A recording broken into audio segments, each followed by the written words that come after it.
అందరికీ నమస్కారం.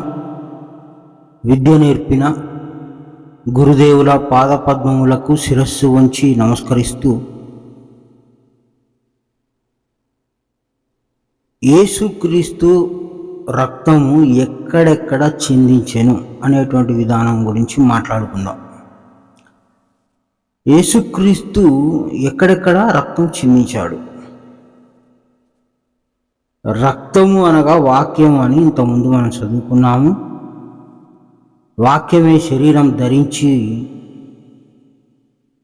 మాట్లాడుతున్నది అని కూడా చెప్పుకున్నాం. శరీరం వేరు, వాక్యం వేరు. శరీరం కొంతకాలం ఉండి పోతుంది, వాక్యము ఎల్లప్పుడూ ఉంటుంది, నాశనం కాదు. ఎందుకంటే వాక్యమే దేవుడై ఉన్నాడు కనుక ఆ వాక్యమును అక్షరము అంటారు. అంటే నాశనం కానిది, క్షరము కానిది, అక్షరము నాశనము కానిది అని అర్థం. ఈ విధంగా శరీరమును ధరించినది వాక్యము గనక ఆ వాక్యము బయటికి ప్రకటించబడుతూ ఉంది, చిందించబడుతూ ఉంది అని మనం కొంత తెలుసుకున్నాం. యేసుక్రీస్తు ఎక్కడెక్కడ తన రక్తాన్ని చిందించాడు? క్రీస్తు అన్ని చోట్ల చిందించాడు రక్తం. తన శిష్యుల దగ్గర చిందించాడు వాక్యం అనే రక్తము, రక్తం అనే వాక్యము. ఒక వ్యభిచార స్త్రీ రాళ్ళతో కొడుతూ ఉంటే అక్కడ తనతో మాట్లాడుతూ చిందించాడు వాక్యం అనే, రక్తం అనే వాక్యం.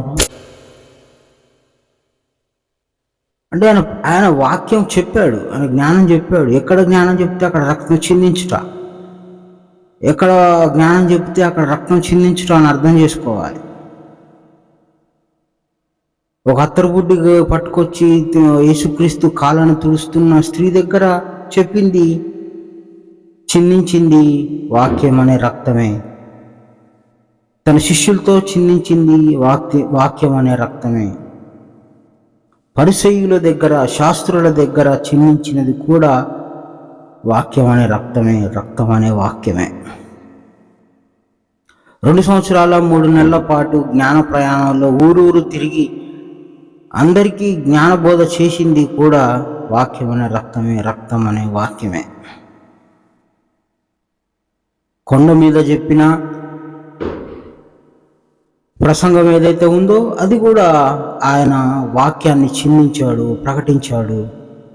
ఈ విధంగా వాక్యమును ఎక్కడ చెప్పినా ఆయన రక్తం చిందించినట్లే.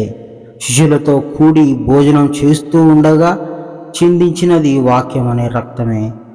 పిలాతు మహారాజు దగ్గర కూడా చిందించినది వాక్యం అనే రక్తమే. యేసుక్రీస్తు సిలువలో ఉండగా చిందించినది కూడా వాక్యం అనే రక్తమే. ఈ విధంగా ఆయన అన్ని చోట్ల చిందించాడు, ఒక చోట కాదు. ఆయన వచ్చిన పనే అది, జ్ఞానాన్ని చిందించుట, ప్రకటించుట. ఇప్పుడు ఆ జ్ఞానము అనే రక్తము నిల్వ ఉందా? ఉంది. ఎక్కడుంది? కొత్త నిబంధన గ్రంథంలో 4 సువార్తల్లో యేసు రక్త నిలువ కేంద్రం, యేసు జ్ఞాన వాక్య నిలువ కేంద్రంగా మత్తయి, మార్కు, లూకా, యోహాను గారి సువార్తలలో క్రీస్తు రక్తమే నిలువ ఉన్నది, క్రీస్తు వాక్యమే దాగి ఉన్నది అక్షర రూపంలో. ఈరోజు మనము ఆ గ్రంథంలో నుండి తాగుతున్నాం. ఏం తాగుతున్నాము? వాక్యం అనే రక్తాన్ని, రక్తం అనే వాక్యాన్ని. రక్తం అంటే ఉపమానము, వాక్యం అంటే యథార్థము. ఒక అరటిపండు తీసుకుంటే తొక్క ఉంటుంది, లోపల పండు ఉంటుంది. పండు తినాలి అంటే తొక్క తీయాలి. తొక్క అనేది ఉపమానం. ఉపమానాన్ని తీసేస్తే నీకు పండు కనిపిస్తుంది. కనుక రక్తము అనేటువంటి వాక్య ఉపమానాన్ని అర్థం చేసుకోగలిగితే అది వాక్యంగా మారుతుంది, వాక్యం అనే పండుగా మారుతుంది. అది నీకు ఉపయోగపడుతుంది. తొక్క తీయకుండా అరటిపండు తింటే అది నీకు సరిపోదు, అది నీకు రుచించదు. జాగ్రత్తగా యోచన చేస్తే ఉపమానం వేరు, ఉపమానాన్ని యథార్థంగా అర్థం చేసుకుంటే వాక్యము. చిందించుట అంటే ప్రకటించుట అని మనం మాట్లాడుకున్నాం. ఇప్పుడు యేసుక్రీస్తు రక్తంలో కడగబడాలి, తుడవబడాలి అని కొందరు అంటున్నారు. వాస్తవమే, సత్యమే. యేసుక్రీస్తు అంటే జ్ఞానవాక్యం చేత మన బుద్ధికి అది చేరితే ఆ బుద్ధిలో ఉన్న ఇహలోక విషయాలన్నీ లేకుండా పోతాయి, కడుగు వేయబడతాయి. తద్వారా పరలోక విషయాలు అధికంగాను ఇహలోక విషయాలు స్వల్పంగాను ఉండటం వలన ఇహలోక మీద ఉండే ఆశ కడిగి వేయబడుతుంది, ఇహలోకంలో ఉండే ప్రయాస తుడిచిపెట్టుకుపోతుంది. ఇహలోకాల కర్మలు అంటే పనులు ధ్యాస తగ్గించుకొని మోక్షం మీద ధ్యాస పెంచుకుంటాం. కాబట్టి ఈ లోక సంబంధమైన ఉరుకులాట, వెతుకులాట, ఆరాటం, పోరాటం అన్నీ తక్కువగా చేయబడతాయి. ఈ ఏదైతే ఇహలోక వెతుకులాట, పోరాటం, ఆరాటం ఉందో ఇది ఎప్పుడైతే ఆగిపోవాలో, ఇది ఎప్పుడైతే తగ్గిపోవాలో అప్పుడు వాక్యం అనే రక్తము నిన్ను చేరినట్లే, నిన్ను తాకినట్లే, నిన్ను కడుగుతూ ఉన్నట్లే. ఎందుకని అంటే దేవుడి వాక్యము యథార్థము కనుక, సత్యము కనుక ఆ వాక్యం చేరినప్పుడు యథార్థం కాని వాటి కొరకు నువ్వు ప్రయాసపడవు, నిశ్చలంగా ఉండని దాని కొరకు నువ్వు వెతుకులాట మొదలు పెట్టవు. ఈ వాక్యాన్ని ఎంత గట్టిగా పట్టుకుంటాం, ఎంత బలంగా పట్టుకుంటాం అనేది జీవుడి యొక్క శ్రద్ధ, కుమారుడి యొక్క శ్రద్ధ. వేమన యోగి వారు ఒక పద్యం చెప్తారు. పట్టు పట్టరాదు, పట్టి విడవరాదు, పట్టినేమి బిగియ పట్ట వలయను, పట్టి విడుచుట కన్నా పడిచొచ్చుట మేలు, విశ్వదాభిరామ వినురవేమ అంటాడు. నువ్వు పట్టుకున్నావు దేవుడి జ్ఞానాన్ని, గట్టిగా పట్టుకో, స్వల్పంగా పట్టుకోకు, తేలికగా పట్టుకోకు, గట్టిగా పట్టుకో. పట్టుకొని బిగియ పట్టవలేను, గట్టిగా బిగించి పట్టుకో. పట్టి విడిచుట కన్నా పడిచొచ్చుట మేలు అన్నాడు. ఒకవేళ పట్టుకున్న తర్వాత నువ్వు విడిచిపెడితే నువ్వు చచ్చిపోయిన దానితో లెక్క సమానం. ఎందుకంటే మళ్ళీ అది నీకు ఎప్పుడు దొరుకుతుందో తెలియదు. మళ్ళీ నీకు అది దాని మీద శ్రద్ధ ఎప్పుడు వస్తుందో, ఏ జన్మకు వస్తుందో నీకు గ్యారంటీ లేదు. దొరికినప్పుడే గట్టిగా పట్టుకోమంటాడు వేమన యోగి. ఈ పద్యం ఇహలోకంలో పనిచేయదు. ఎందుకంటే ఇహలోకంలో ఏది పట్టుకోవాలన్నా, ఏది వదిలిపెట్టాలన్నా ఇహలోక విషయాలన్నీ కర్మకు లోబడి ఉంటాయి, కర్మకు లోబడి ఉంటాయి. కనుక జాగ్రత్తగా యోచన చేస్తే దేవుడి వాక్యాన్ని చాలా జాగ్రత్తగా పట్టుకోవాలి. యేసుక్రీస్తు రక్తం ఉంది, అందరి దగ్గర ఉంది.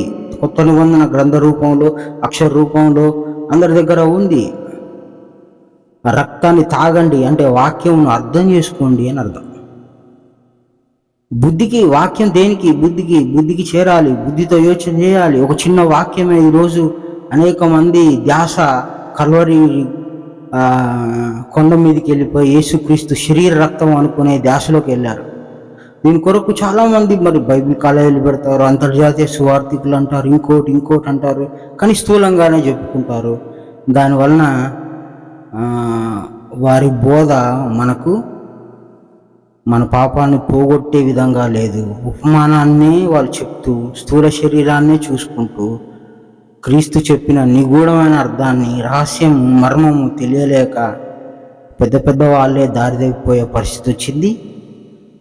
శ్రద్ధ లేకపోవటం చేత ఆ విధంగా దారి తప్పిపోయే అవకాశం ఉంటుంది. కానీ యథార్థంగా అర్థం చేసుకోవాలి. ప్రతి వాక్యం యొక్క లోతు అంతా ఇంత ఉండదు, చాలా గొప్పగా ఉంటుంది. ఇప్పుడు మనం యేసుక్రీస్తు రక్తము యేసుక్రీస్తే చిందించవచ్చా అంటే శిష్యులు కూడా చిందించారు. శిష్యులు చిందించింది కూడా యేసుక్రీస్తు రక్తమే. అంటే యేసుక్రీస్తు వాక్యమే శిష్యులు తీసుకుంటారు, మళ్ళీ ఆ వాక్యమే తెలియని వాళ్ళకి చెప్తారు, మళ్ళీ ఆ వాక్యం తెలిసిన వాళ్ళు ఇంకొకరికి చెప్తూ ఉంటారు. ఈ విధంగా క్రీస్తు రక్తం ఒకరి నుంచి ఒకరికి పాకుతూ పోతుంది. ఒకరి ఒంట్లో నుంచి ఒకరి ఒంట్లోకి ఇది పార్సల్ అయిపోతూ ఉంటుంది, చేరిపోతూ ఉంటుంది. ఈరోజు ఇప్పుడు మా శరీరం నుంచి కూడా క్రీస్తు వాక్యమై బయటకు వస్తుంది. ఇందులో ఏమాత్రం సంశయం లేదు. నువ్వు క్రీస్తు అంతటి వాడివా అని ప్రశ్న వేసుకోవచ్చు. అంటే ఒక చిన్న పిల్లోడు ఉంటాడు, వాడు తల్లిపాలు తాగుతూ ఉంటాడు. వాడి రోజుల పిల్లోడు. ఈ రోజుల పిల్లోడు తల్లిపాలు తాగి ఏదన్నా ఒకరోజు కక్కాడు అనుకోండి, వాడు కక్కినప్పుడు పాలే కక్కుతాడు. ఎందుకంటే పాలే తాగిండు కాబట్టి వాడు పాలే కక్కుతాడు. తల్లి కూడా అంటది పాలే కక్కుతాడు అని. అంటే ఏంటిది, వాడు తాగింది ఏదైతుందో అదే కక్కుతాడు. అదేవిధంగా సువార్త జ్ఞానాన్ని యథార్థంగా మనం తాగితే, యథార్థంగా మనం అర్థం చేసుకోగలిగితే ఇతరులకు కూడా అదే మనము చెప్తాము, అదే మనం విస్తరింపజేస్తాము, అదే ప్రకటిస్తాము, దానినే మనము వెదజల్లుతాము, దానినే మనము ప్రకటిస్తాము. ఈ విధంగా ఒకరి నుంచి ఒకరు తాగేసి మళ్ళీ దాన్ని ఇతరులకి పంచవచ్చు. ఈ విధంగా బుద్ధి నుంచి బుద్ధికి చేరే విధానం కూడా ఉన్నది. కానీ సువార్తను యథార్థంగా ప్రకటించడానికి ప్రయత్నం చేద్దాం. అనవసరమైన బోధకులుగా, లేకపోతే మేము ఏదో లోకానికి కనపడాలని, గౌరవానికి కక్కుర్తిపడి